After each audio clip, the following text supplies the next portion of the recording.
Suara saya bisa terdengar kan? Bisa Pak, cuma agak putus-putus kayaknya. Oke, sepertinya internet wifi di kampus nanti ada wifi di kampus nanti ada kurang bagus. Untuk hari ini kita akan mempelajari tentang uh, masalah-masalah yang dihadapi baik secara strategik oleh skala perusahaan, baik dari bidang marketing, finance, research dan development, serta manajemen information system. Jadi untuk pertemuan minggu ini kita akan lebih banyak membahas tentang masalah-masalah yang dihadapi dari segi marketing, finance, accounting, R&D dan juga. Maaf Pak, di saya suara Bapak agak kurang jernih gitu. Jadi kurang terdengar. Tes, bisa terdengar? Sudah jelas Pak, makasih Pak. Oke. Jadi hari ini kita akan membahas tentang isu-isu yang dialami oleh perusahaan, baik secara marketing, finance, R&D maupun MIS ataupun lebih dikenal dengan sistem informasi ataupun teknologi. Maaf Pak, suara Bapak kecil Pak di saya Pak. Oke, suaranya sudah jelas nih. Kayak mendem gitu Pak, jadi nggak begitu kedengaran. Hilang-hilangan gitu Pak. Oke, tes. Sepertinya ada masalah di wifi-nya. Masih mendem.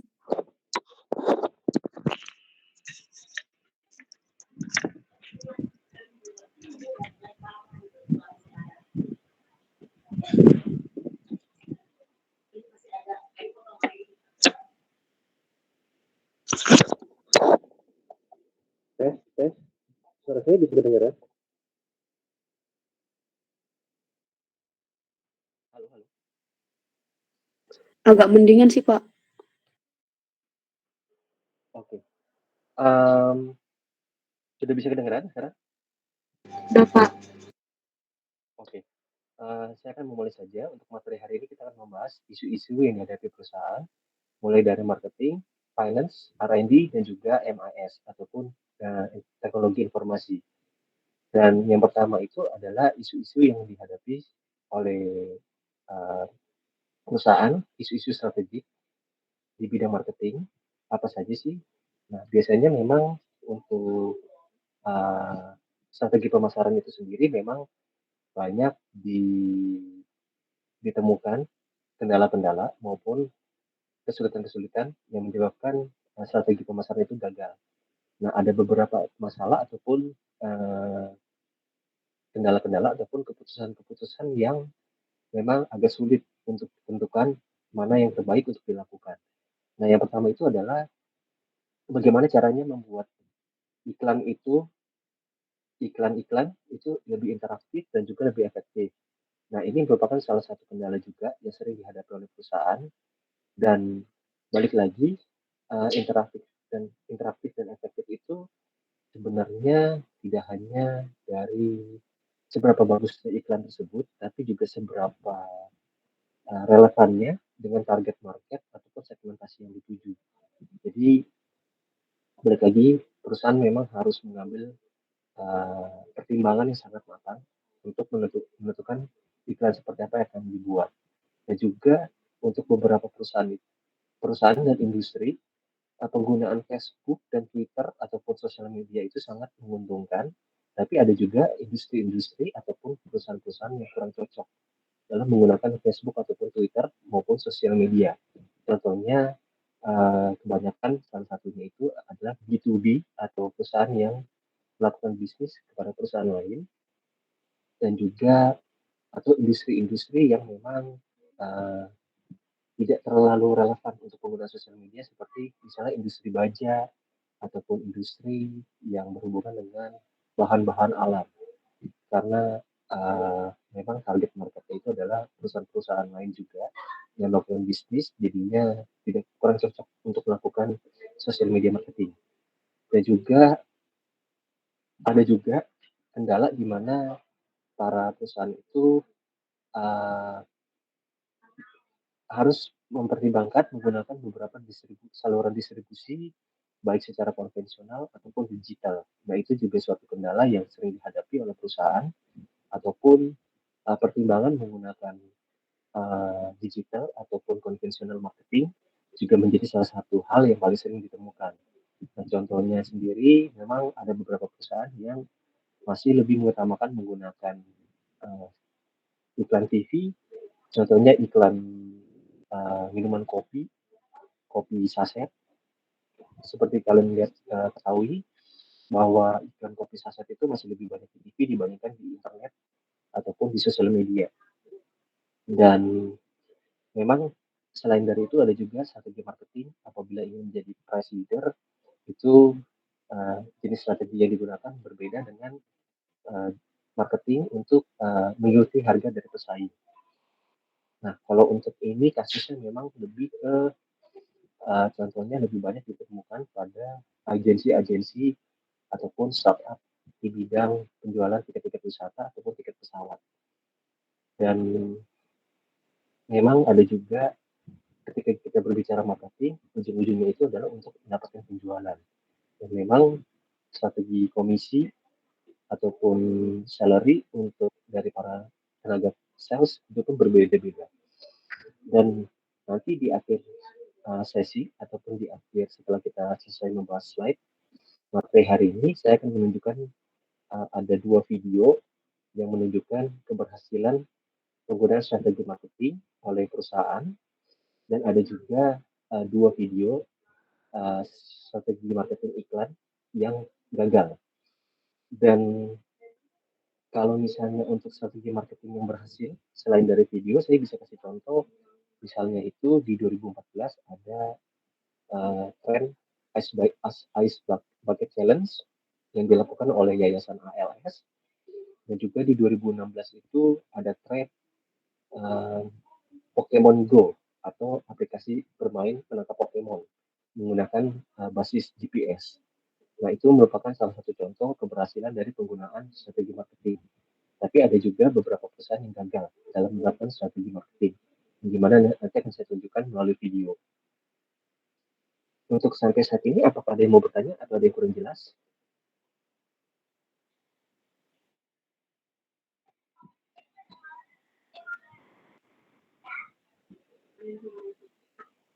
Oke, kalau belum ada yang mau bertanya, saya akan lanjutkan terlebih dahulu. Tadi seperti yang saya bilang, ada juga perusahaan yang memang menggunakan sosial media marketing atau pemasaran sosial media, di mana penggunaan strategi marketing ini melibatkan customer juga dalam hal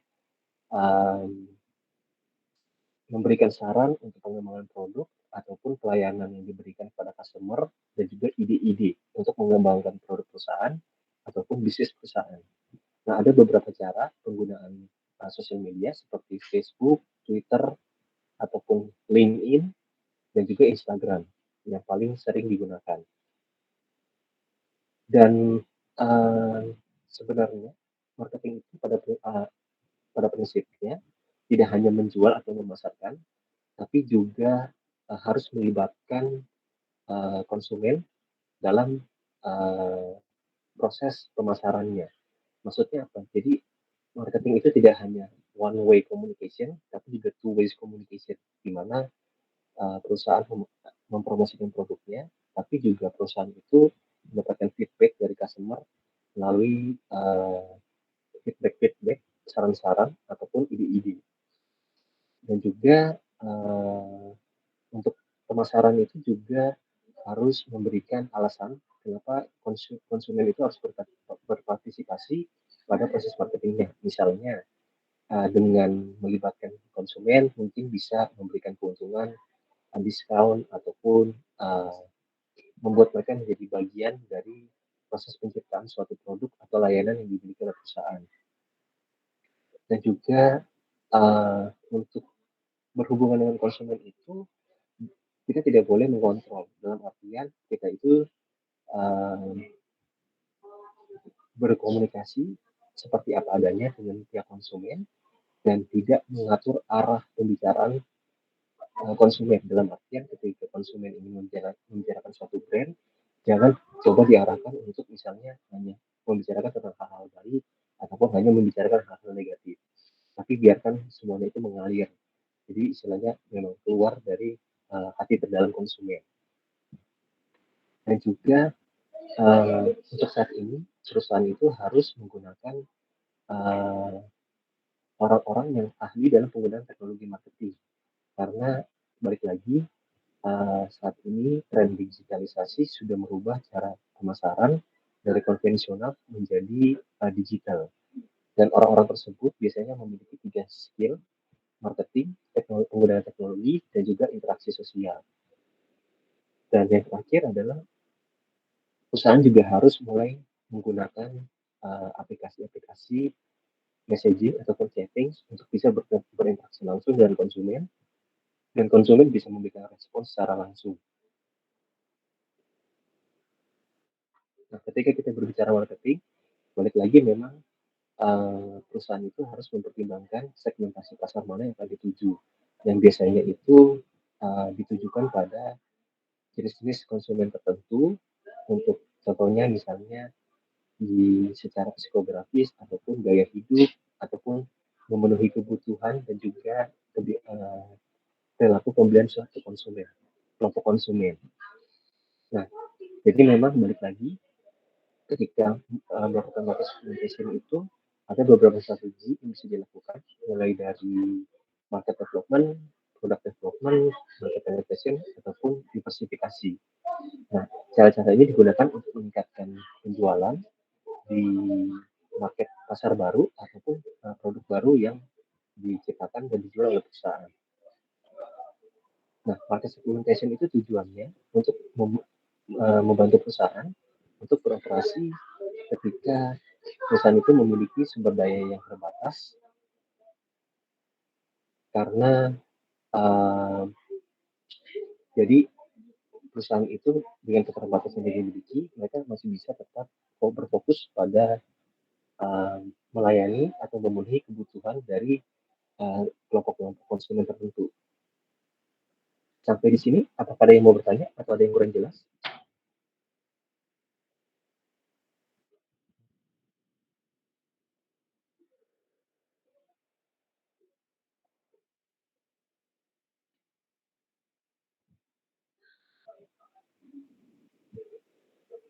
Oke, kalau tidak ada yang mau bertanya, saya akan lanjutkan terlebih dahulu. Jadi memang segmentasi pasar itu juga secara langsung dipengaruhi oleh marketing mix yang terdiri dari produk, place, promotion, dan price. Jadi balik lagi, ketika kalian melakukan segmentasi pasar itu sebenarnya dipengaruhi dari produk apa yang kalian jual dan lokasi tempat kalian melakukan penjualan atau pemasaran, dan juga melakukan promosi serta menetapkan harga. Misalnya, kalau misalnya kalian memproduksi barang-barang luxury goods atau barang-barang mahal, berkualitas mahal, dan harganya sangat mahal, otomatis segmentasinya itu adalah kelompok orang-orang atau kelompok pelanggan yang memiliki gaya hidup mewah ataupun memiliki kelas sosial ekonomi yang kelas menengah ke atas, dan juga memiliki pendapatan yang bisa dibilang sangat tinggi. Dan apabila kalian memproduksi barang-barang luxury goods, maka tidak akan cocok untuk segmentasi pasar kelas menengah ke bawah.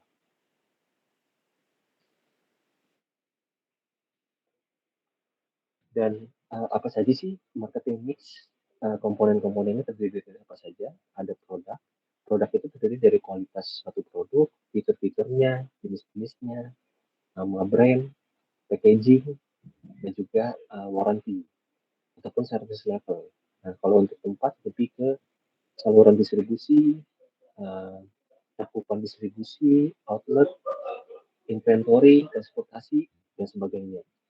Serta untuk promosi itu lebih ke advertising ataupun cara-cara melakukan promosi ataupun personal selling atau sales promotion, dan juga publikasi. Dan yang terakhir, kalau untuk price lebih ke levelnya, apakah level atas, level menengah, level bawah, ataupun ada diskon-diskon dan juga syarat-syarat pembayaran. Itu yang dimaksud dari marketing mix komponen. Dan seperti yang tadi saya sudah sebutkan, memang segmentasi pasar itu bisa berdasarkan dari geografis, demografis, psikografis, dan behavioral. Kalau geografis itu berdasarkan area atau lokasi suatu tempat, bisa berdasarkan region, ukuran negara, kota, kepadatan penduduk, dan juga cuaca. Contohnya, kalau misalnya kalian jual baju dingin atau baju berbulu domba, itu biasanya untuk negara-negara yang memiliki musim dingin. Kalau untuk demografis lebih ke usia ataupun tingkat pendapatan dan juga pekerjaan.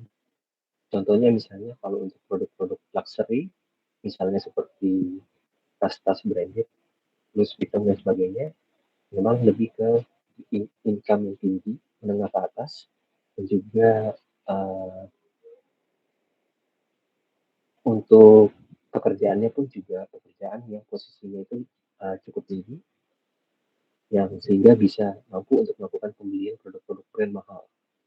Untuk psikografis lebih ke kelas sosial, apakah bangsawan atau memang orang-orang kelas atas yang punya posisi.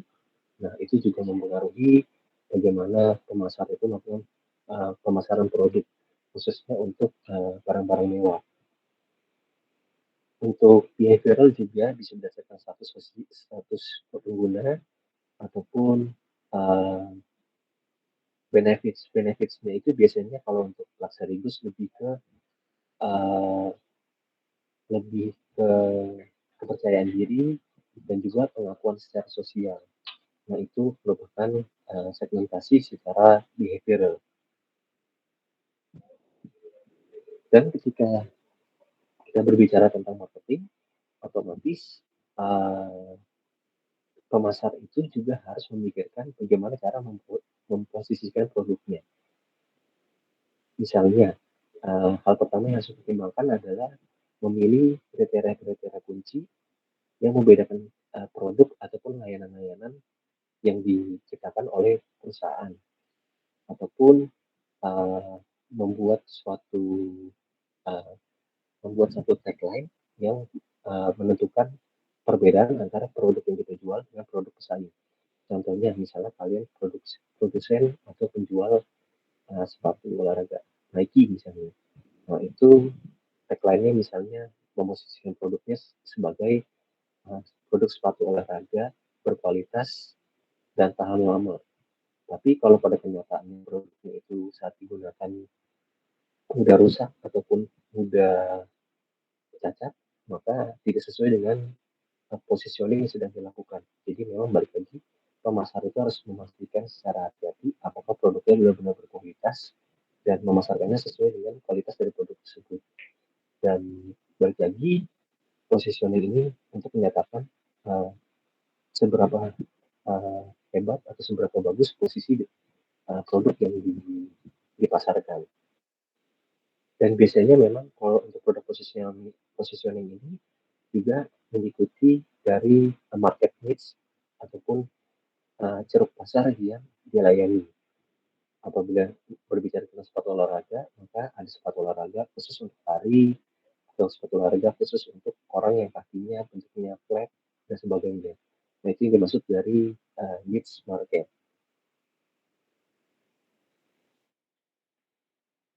Sampai di sini, ada yang mau bertanya atau ada yang kurang jelas?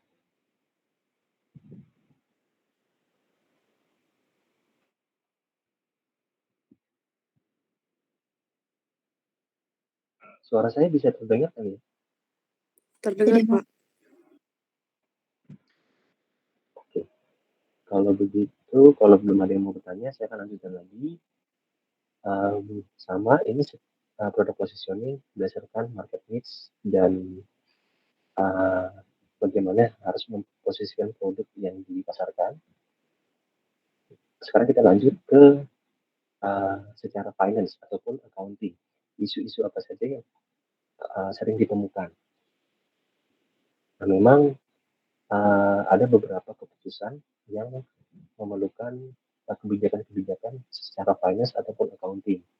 Misalnya, perusahaan apabila ingin melakukan peningkatan capital, itu bisa menggunakan hutang jangka pendek, hutang jangka panjang, atau preferred stock, menjual preferred stock, stok stok yang khusus, stok dan juga common stock atau saham biasa. Nah, itu merupakan salah satu contoh di mana keputusan-keputusan tersebut memerlukan kebijakan dari pihak finance dan juga accounting. Atau misalnya mau membeli aset tetap, apakah bisa membeli ataupun hanya meminjam, dan juga membayar dividen payout, dan juga menggunakan pendekatan market value untuk accounting secara LIFO plus in first out atau first in first out, dan memperpanjang waktu piutang. Balik lagi karena semakin lama kalian memperpanjang waktu jangka piutang kepada klien, maka semakin lama kalian akan mendapatkan cash. Walaupun penjualannya itu tinggi, tapi kalau piutang kalian tinggi, itu sama saja kalian jualan, tapi kalian tidak dapat uang cash karena itu hutang, hutang dari customer. Nah, itu yang harus diperhatikan karena ketika nanti kalian sudah bekerja, khususnya di bidang keuangan, ketika laporan keuangan kalian salesnya tinggi, tapi piutangnya itu juga tinggi. Misalnya piutangnya itu hampir 40% dari penjualan. Itu artinya 40% penjualan kalian itu tidak dalam bentuk cash ataupun dalam bentuk hutang customer. Nah, itu harus diperhatikan hati-hati karena yang namanya piutang itu bisa jadi menjadi piutang yang tidak bisa ditagih atau piutangnya itu hangus, hutangnya itu hangus. Jadinya kita tidak bisa menagih kepada customer. Misalnya karena mereka itu bangkrut dan mengalami bencana alam. Dan ini merupakan contoh-contoh di mana baik secara finance itu memang ada beberapa kendala, dan untuk piutang itu sendiri, saya bisa kasih contoh pengalaman saya waktu bekerja di sini, anak perusahaan Sinarmas, di mana waktu itu saya bekerja untuk anak perusahaan di bidang FMCG-nya atau yang menjual minyak-minyak goreng dan juga mentega merek Wilmar. Dan waktu itu piutang yang dimiliki oleh perusahaan sebesar 14 sampai 15 M, yang mana sekitar 60% atau 70% itu piutangnya itu mengalami stuck atau customer-nya itu tidak bisa bayar.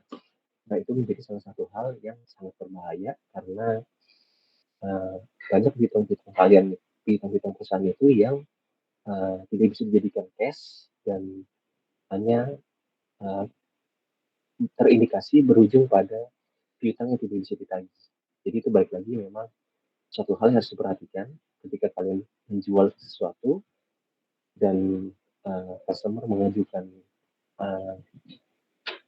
pembayaran secara piutang, itu harus diperhatikan kemampuan mereka bayar dan tren penjualan mereka seperti apa, ataupun kemampuan finansial mereka seperti apa, dan kemampuan bisnis. Jadi balik lagi piutang perusahaan itu juga salah satu hal yang harus diperhatikan. Dan ada beberapa aktivitas accounting maupun finance yang penting yang harus diperhatikan. Misalnya ketika membutuhkan modal tambahan untuk mengimplementasikan strategi, misalnya kalian ingin membangun pabrik baru atau memiliki kebun baru untuk misalnya perusahaan sawit, maka itu harus diperhatikan apakah modal yang dibutuhkan itu bisa melalui pinjaman ataupun melakukan penjualan ataupun istilahnya kalau di finance itu ada issue stock atau menyebarkan saham-saham ke IPO atau ke bursa saham untuk dijual, dijadikan uang untuk melakukan pembelian, dijadikan modal untuk pembelian aset.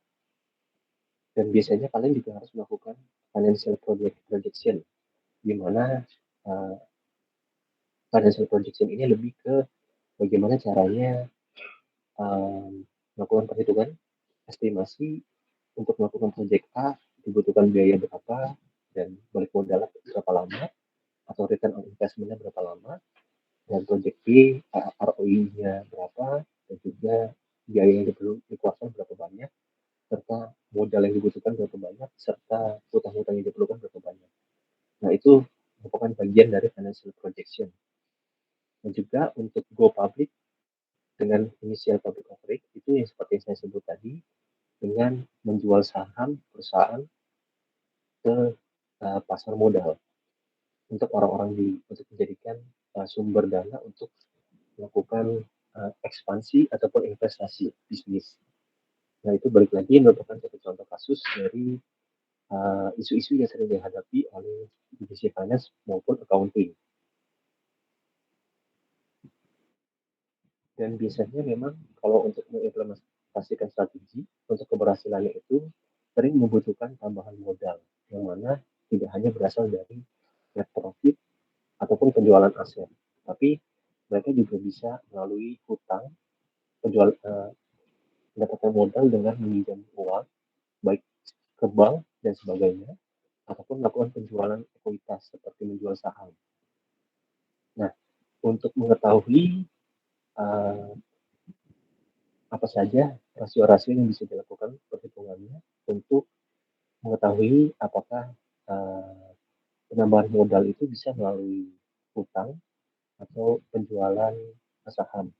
Nah, itu bisa menggunakan earning per share dibagi EBIT atau earning before interest and taxes. Nah, cara ini digunakan untuk mengetahui mana yang lebih baik, apakah menggunakan meminjam uang atau menjual saham. Seperti contoh, untuk kasus ini memang kalian bisa lihat bahwa earning per share-nya itu ketika kalian menjual saham, kalau misalnya kalian hutang 100% melalui hutang, penambahan modalnya itu, maka earning per share-nya itu hanya 0,02. Sedangkan kalau misalnya 100% penjualan saham, earning per share-nya ternyata meningkat lebih sedikit. Tapi kalau misalnya kalian menggunakan 50-50, 50% dari hutang, 50% dari menjual saham, maka earning per share-nya itu 0,02 dan 0,05. Walaupun mirip-mirip, tapi jumlah sahamnya itu memang sedikit bertambah jika kita 50-50 dan juga melakukan penjualan saham. Nah, itu banyak perhitungan-perhitungan yang harus diperhatikan. Dan kalian juga harus mempertimbangkan dari sisi earning after tax, maksudnya pendapatan bersih setelah pajak, yang mana yang paling lebih tinggi, itu harus diperhatikan juga. Di earning after tax dan juga earning per share itu harus diperhatikan ketika kalian melakukan financial projection. Dan ini merupakan salah satu cara analisis untuk financial projection apabila melakukan 100% hutang, 100% penjualan saham, atau 50-50. Nah, ini merupakan contoh dari analisa finance projection atau finance forecasting. Oke, sampai di sini apakah ada yang mau bertanya atau ada yang kurang jelas?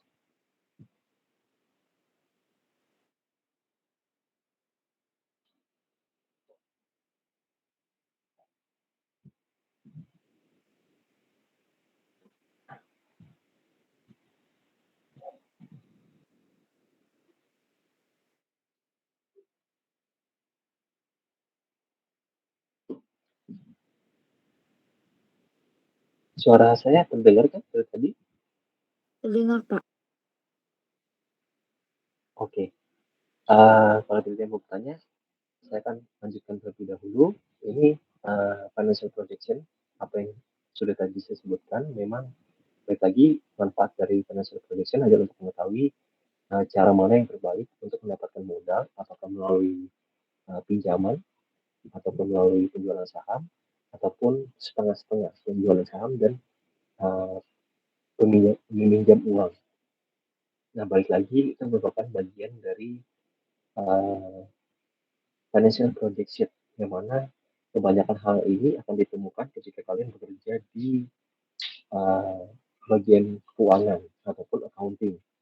Tapi ini memang lebih banyak ke divisi finance, atau kalau di corporate lebih spesifiknya itu lebih ke corporate finance.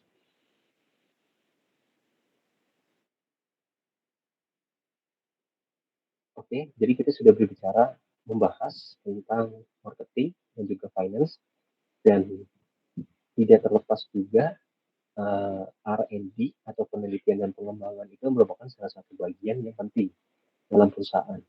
Dan ada beberapa kendala juga yang dihadapi ketika perusahaan itu melakukan R&D, di mana implementasinya itu tidak mudah, kompleks, karena pertama harus menggunakan teknologi, dan juga proses dari bahan mentah menjadi bahan jadinya juga itu memerlukan waktu, dan juga R&D itu memang sering mengalami kendala karena teknologinya itu tinggi atau canggih, tapi orang-orangnya itu belum mampu atau belum memahami penggunaan teknologinya. Jadi baik lagi, R&D itu merupakan salah satu hal yang paling sering memiliki kendala di perusahaan. Dan ada beberapa isu, misalnya kendala dari pengembangan produk ataupun proses improvement-nya, ataupun riset yang dilakukan atau pengaplikasiannya itu sulit, dan juga R&D itu tidak murah dan memerlukan biaya sangat tinggi. Jadi balik lagi, memang R&D itu banyak manfaatnya, tapi juga banyak kendalanya, karena salah satunya yang paling sering ditemukan adalah biayanya yang sangat besar untuk melakukan riset. Saya bisa kasih contoh, untuk R&D ini memang lebih banyak ditemukan di perusahaan-perusahaan teknologi seperti Apple dan Samsung. Dan Apple itu di tahun 2000, dari masa-masa jayanya mereka sampai sekarang, budgetnya mereka itu untuk R&D sekitar 7% dari sales, yang artinya itu tinggi, sangat tinggi, di mana nilai estimasinya R&D mereka sebesar 19 miliar dolar dalam setahun. Nah, itu jumlah yang sangat tinggi, khususnya kalau kalian memang bergerak di industri teknologi, harus selalu mengembangkan produk, mengikuti tren zaman, dan juga kecanggihan teknologi dan fitur-fiturnya itu harus ditingkatkan. Jadi memang banyak budget yang harus dikeluarkan, pengeluarannya itu harus tinggi. Dan Samsung juga sama, itu estimasinya 6,5% dari total penjualannya, sekitar 17,2 miliar. Jadi balik lagi, perusahaan-perusahaan banyak yang benar-benar berfokus pada R&D untuk mengembangkan produk dan juga meningkatkan penjualan, untuk memberikan produk-produk yang bagus untuk nasabah-nasabahnya atau customer-customernya. Dan biasanya kenapa sih dilakukan R&D? Supaya perusahaan itu bisa memasarkan teknologi baru dan menjadi pembeda dibandingkan dengan para pesaing-pesaingnya. Dan sebenarnya R&D ini bisa dua, entah itu R&D menginovasi produk baru, atau R&D untuk meniru pesaing. Contohnya kebanyakan itu dilakukan misalnya dulu Android hanya ada Samsung dan juga mungkin bisa dibilang Lenovo, tapi seiring berjalannya waktu sekarang banyak handphone brand lain yang meniru dari brand utama seperti Samsung ataupun Lenovo. Itu yang menjadi salah satu contoh dari peniru, R&D secara meniru. Dan memang kalau untuk yang perusahaan-perusahaan yang melakukan produksi secara massal, itu cost-nya lebih kecil dibandingkan dengan perusahaan-perusahaan yang memproduksi barang-barang baru. Karena memang barang-barang baru itu memerlukan R&D dan juga memakan waktu lama untuk melakukan riset. Sampai sini, apakah ada yang mau bertanya atau ada yang kurang jelas?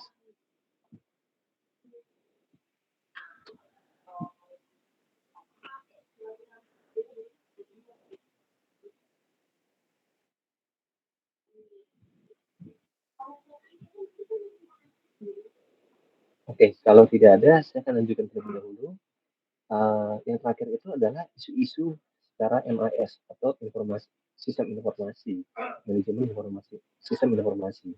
Dan memang balik lagi, keberhasilan suatu perusahaan dalam menjalankan bisnisnya juga bisa dipengaruhi oleh seberapa efektif dan seberapa efisien mereka melakukan pengelolaan untuk sistem informasi dan istilahnya seberapa besar perusahaan itu menerapkan sistem informasi dan menggunakan teknologi. Balik lagi karena tanpa penggunaan sistem informasi ataupun penggunaan teknologi, maka akan sulit untuk perusahaan bisa bersaing dengan perusahaan lainnya. Karena teknologi sendiri ataupun sistem informasi itu sangat membantu perusahaan untuk memberikan efektivitas dan efisiensi.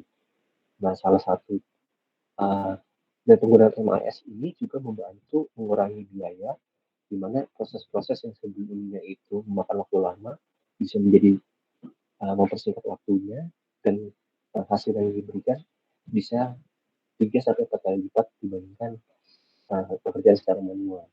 Nah, kalau untuk contoh penggunaan MIS ini, saya bisa kasih contoh pengalaman saya waktu bekerja di Traveloka, di mana waktu itu saya bekerja di divisi experience atau yang menjual tiket-tiket wisata, tiket-tiket atraksi, dan tugas utama pekerjaan saya waktu itu adalah sebagai kompetitor intelligence, di mana ketika awal mulanya saya masuk itu mereka masih melakukan kompetitor intelligence secara manual, yang artinya Traveloka untuk melihat harga tiket pesaing, tiket.com atau Klook ataupun website travel lainnya itu masih menggunakan manual dengan membuka website kompetitor satu persatu. Bisa bayangkan satu negara, misalnya Indonesia, itu memiliki 4 kompetitor dan memiliki sekitar 400 sampai 500 produk ataupun objek wisata dengan berbagai jenis tiket. Jadi data-datanya itu kurang lebih bisa ribuan yang setiap hari harus dicari secara manual, buka websitenya satu persatu. Itu memakan waktu kurang lebih untuk mendapatkan harga kompetitor saja. Secara manual itu kurang lebih memakan waktu 3-5 jam. Dan setelah saya masuk, kita baru Traveloka mulai menerapkan bisnis proses penggunaan sistem scraping atau menggunakan sistem IT, di mana bisa menarik data kompetitor hanya dalam waktu 30-45 menit. Yang artinya penggunaan MIS itu sendiri bermanfaat, memberikan efisiensi dan efektivitas dalam menjalankan pekerjaan perusahaan untuk bisa bersaing dengan para pesaing. Nah, jadi balik lagi memang penggunaan MIS, sistem informasi dan teknologi itu sendiri memang sangat bermanfaat dan juga banyak memberikan keuntungan. Khususnya untuk contoh saya tadi di Traveloka, dari memakan waktu 3-5 jam hanya jadi 30-40 menit. Bisa bayangkan berapa banyak waktu yang sudah habis dalam waktu sebulan, bisa dihemat sehingga 30-40 menit dalam sehari. Itu sungguh salah satu contoh yang bermanfaat dalam pengaplikasian MIS. Sampai di sini, apakah ada yang mau bertanya atau ada yang kurang jelas? Aman, Pak.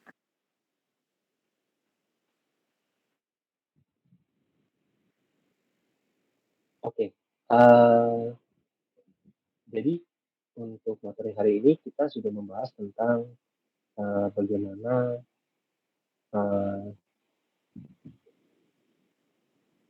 perusahaan memiliki beberapa isu-isu masalah teknis ataupun masalah lainnya, baik secara marketing, finance, R&D, dan juga secara information system atau sistem informasi. Dan memang keempat hal tersebut merupakan hal yang utama atau hal penting, elemen-elemen penting yang membantu perusahaan untuk bisa bersaing dengan para pesaing. Dan apabila tidak dijalankan dengan baik, maka akan mempengaruhi performa bisnis perusahaan. Dan tadi saya sudah janji untuk menunjukkan beberapa video yang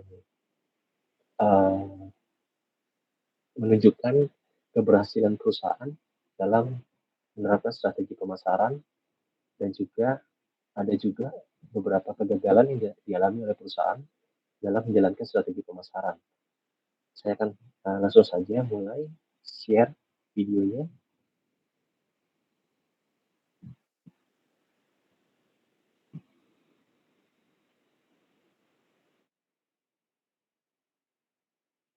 We believe it's time our customers had greater control and choice over their energy use, and that's why we're leading the way in the smart meter rollout. For the first time ever, you'll be able to see your gas and electric in pounds and pence as you use it, helping you to identify energy waste. Being in control of your energy means you can choose what you use and when you use it, so you can discover how much it's costing you to leave appliances on standby or to leave the heating on all night. Smart meters also signal an end to submitting meter readings because these are automatically sent to British Gas, which means no more estimated bills. And the best bit is that we transform your readings into a free report, which gives you a unique insight into your energy, a breakdown of your usage, and personalised tips on how to make savings. That's pretty smart, right?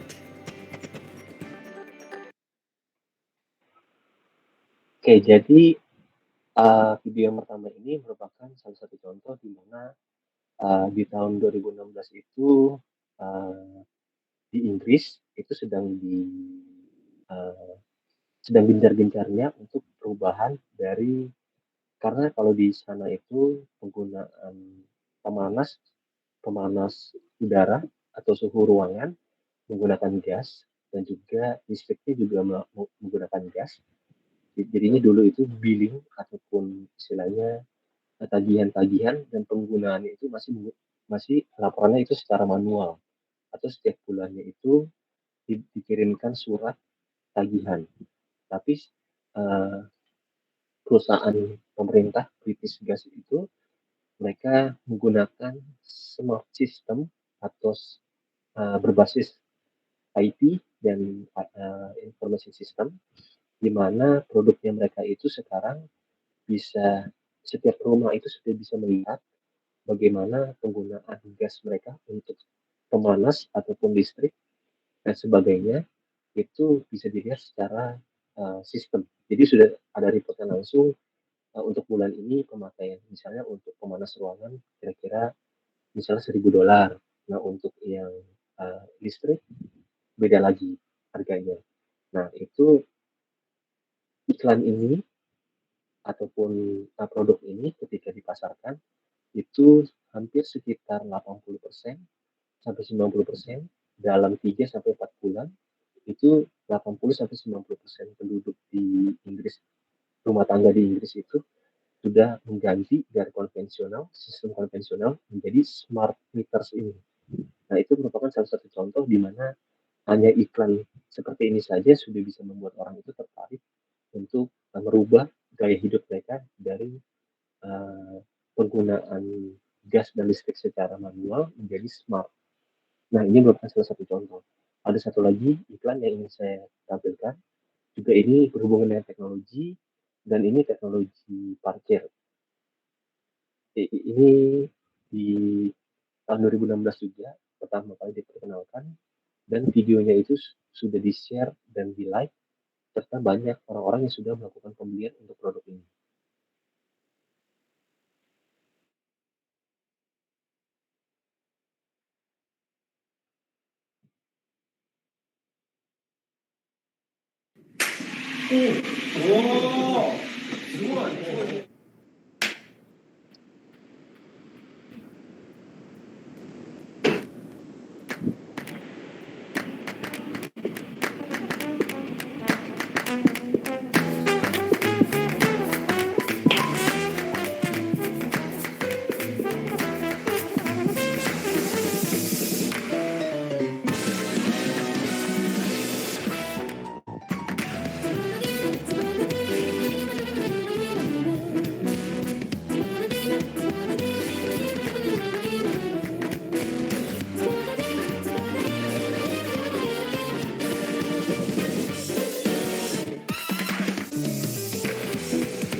Oke, jadi video yang kedua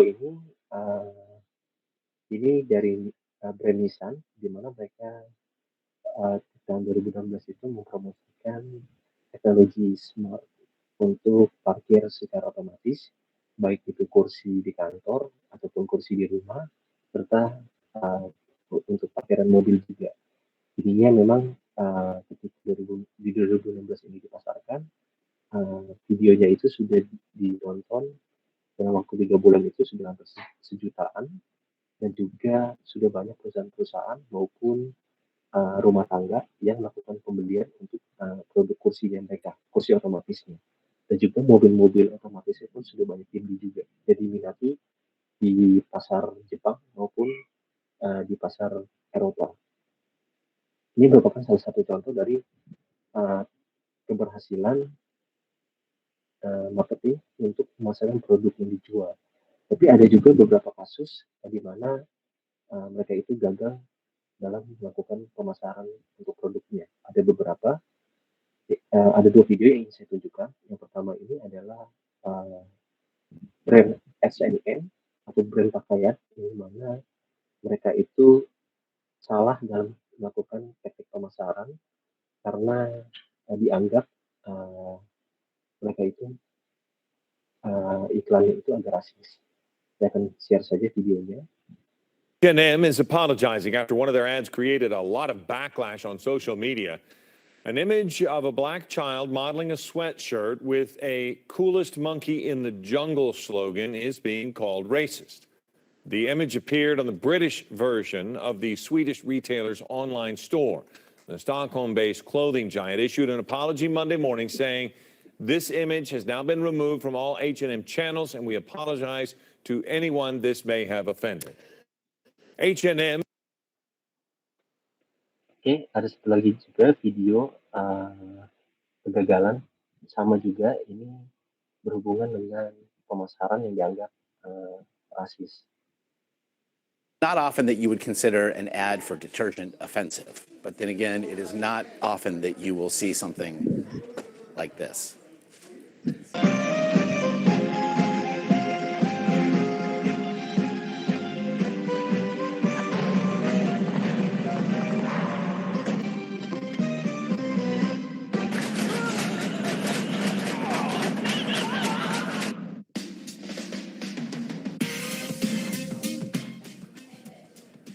Like, what century are we in? This is, again, a laundry soap commercial. It began airing in China this month. Fair to say reaction on social media swift and harsh. Many have accused the company of, well, whitewashing, I suppose. According to the blog Shanghaius, the ad is actually a copy of an Italian spot from nearly 10 years ago. That commercial, though, used the tagline. Yeah, I can't even read this.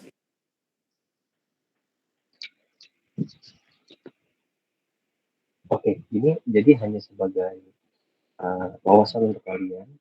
Jadi kalau secara internasional itu memang kedua iklan ini mengalami protes besar karena dianggap iklannya itu mengandung unsur rasis. Nah, jadi ini hanya untuk membuka pikiran kalian, menambah wawasan kalian bahwa di dunia pemasaran itu tidak, ruang cakupannya itu luas. Jadi ketika kalian ingin membuat suatu iklan, kalian itu harus mempertimbangkan dengan hati-hati. Apakah iklan yang kalian buat itu bisa menyinggung pihak lain atau dianggap kontroversial, dan juga contohnya salah satunya ini berhubungan dengan rasis. Jadi sebagai pemasar itu kalian harus lebih berhati-hati, dan juga kalau untuk kasus ini sebenarnya bisa menggunakan pendapat dari berbagai macam ahli marketing dari latar belakang budaya ataupun ras yang berbeda, sehingga bisa lebih berhati-hati dalam melakukan strategi pengiklanan. Jadi balik lagi, ketika kalian nanti sudah bekerja, hal-hal seperti ini harus diperhatikan, karena apabila kelewat maka akan berakibat fatal. Nah, untuk kedua brand ini, H&M dan juga brand deterjen itu mendapatkan respon negatif yang sangat luar biasa, sehingga penjualannya sangat menurun. Dan juga bahkan salah satu berita yang saya pernah baca, untuk produk deterjen itu bahkan sampai tidak laku, sampai tidak diminum. Nah, itulah hal-hal yang harus diperhatikan dan juga dihindari oleh para pemasar dalam menentukan strategi pemasaran. Sampai di sini ada yang mau bertanya atau memberikan komentar?